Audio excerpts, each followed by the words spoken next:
मम्मीसाठी मी चहा बनवते. पहिले आपण पाणी घेईन, मग थोडं हे चहापत्ती घेईन थोडी. ऑइल क्या डालना है?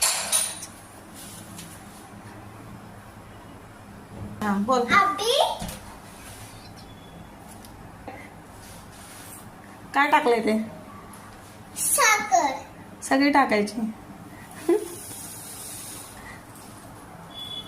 झाला का चाय?